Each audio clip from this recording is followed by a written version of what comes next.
You've turned the wrong dial. This frequency, it doesn't exist. Not in your city, not on any official records. And yet, here you are.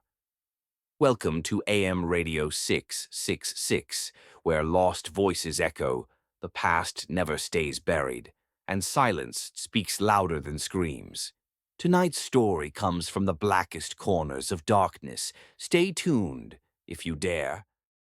The disappearance of Emily Dawson, a chilling cold case that took 27 years to solve. It was a Sunday morning, July 14th, 1996, in Brookridge, Pennsylvania. The kind of small town where everyone knows each other's name, where front doors stay unlocked, and summer mornings smell like fresh-cut grass and brewed coffee. At 6:42 a.m., Emily Dawson left her home on Meadow Lane with her dog, Cooper, a golden retriever known to everyone on the block. She waved to a neighbor, smiled, and began her usual morning walk through the wooded trail just 3 blocks from her home. She never returned. Cooper, however, did. He came back just after 8 o'clock, his leash dragging behind him. No signs of injury, no panic in his behavior.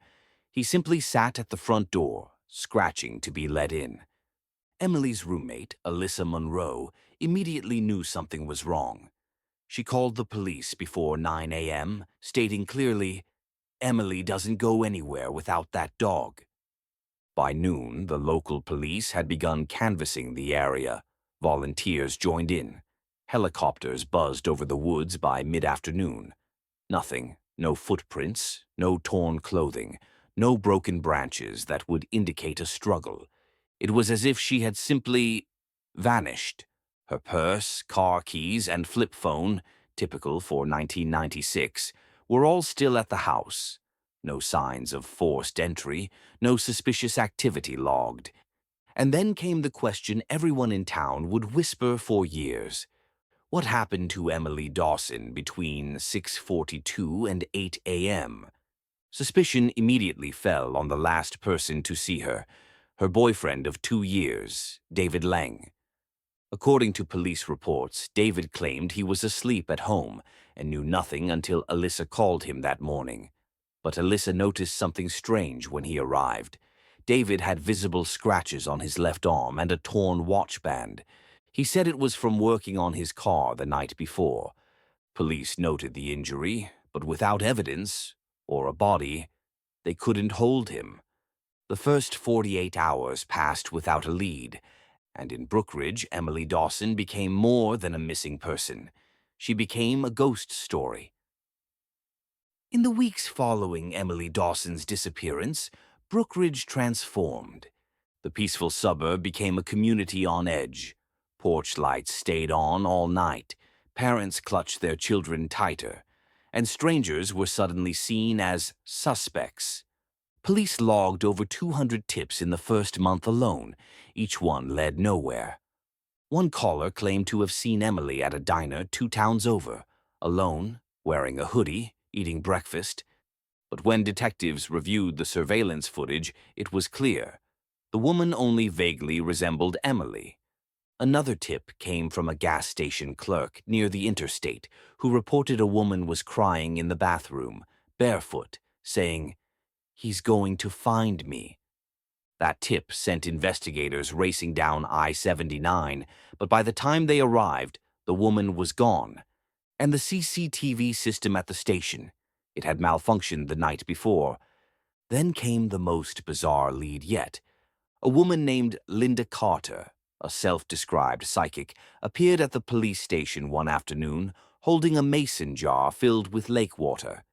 She told investigators that Emily was trapped near iron and water, and that her soul wouldn't rest until someone looked below. The detective on duty, Sergeant Alan Reeves, rolled his eyes, but filed the statement anyway. 2 days later, crews were sent to a drainage canal half a mile from Emily's house. The canal was metal-reinforced, lined with algae, and half filled with stagnant rainwater.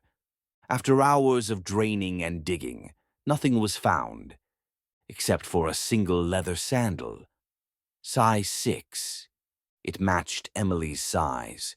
For a moment, hope flickered.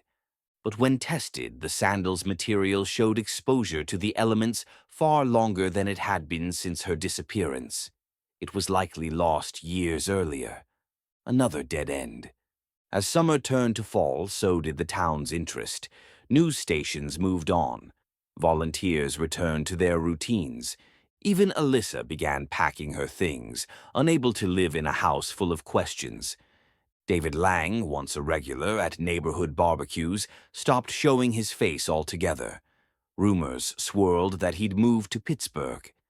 But despite the silence, the Brookridge police never officially closed the case. One officer kept a sticky note on his desk for years. 3 words written in red ink. "Where is Emily?" And for the next 26 years, that question remained unanswered.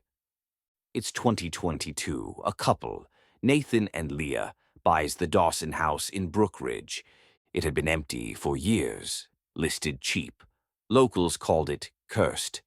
Nathan starts renovating. One afternoon, while tearing out drywall in the basement, he hits something strange. Behind the wall, a sealed crawl space. They open it. Inside, they find a dusty, decayed leather shoe, a pair of earrings, and a planter with a dried-out houseplant inside, long dead. Leah almost throws it away, but something about it makes her pause. She brings the items to the police. Forensics teams arrive. They scan the crawl space. It's empty. No body. But the planter, that's where things turn. The dirt in the pot isn't just soil. It's mixed with biological trace matter. Bone dust, skin cells. The plant roots had absorbed human DNA, preserved over decades. DNA tests confirm the sample is consistent with Emily Dawson's mitochondrial DNA. That flower pot had been growing what was left of her. Detectives reopen the case. They rewatch old interviews, revisit evidence. David Lang scratches. His alibi. He denies knowledge of the crawl space. Says he doesn't recall doing any drywall work, but records prove otherwise. He filed the permit, paid the contractor, chose the materials. When confronted, he becomes defensive, lawyers up, refuses to answer further questions. A new witness emerges. Eleanor Becker, a former neighbor. She remembers that summer night clearly. Heard loud arguing, a woman screaming, then dragging sounds, something heavy being moved. She thought it was furniture. She thought it was none of her business. Now she wasn't so sure. And then came the twist. A forgotten name. Emily's boss, Gregory Fenton. He ran the architectural firm where Emily worked, described by colleagues as overly familiar with young female staff. Inappropriate, touchy. Emily never filed a report. But another former employee recalls a confrontation in the parking lot. Emily was yelling. Greg looked panicked. She told him she was going to HR. He allegedly told her she'd regret it.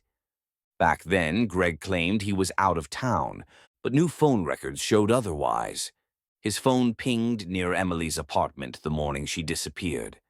Then a final clue. In a dusty archive box from 1996, an officer finds an unlogged cassette tape, an old answering machine backup. They play it. A male voice, slurred, agitated. He says, "She said she'd tell. I didn't mean to. She just kept screaming." Voice analysis confirms it's Gregory Fenton. Greg died in 2011 in a drunk driving accident, but he was never interviewed back then. His prints were never taken. Greg's younger brother, Thomas, comes forward. Says Greg once confessed, drunk, crying, that he shut her up before she could report him. He said he made it look like she just walked away. Greg had friends in the department. Maybe someone buried the lead. Too late for justice. But the truth? That still mattered. The DA holds a press conference, declares the case closed. Emily Dawson was murdered by Gregory Fenton. David Lang is cleared, publicly. But the damage is done. He lost his job, his reputation. He says he'll never come back to Brookridge. Leah and Nathan move out.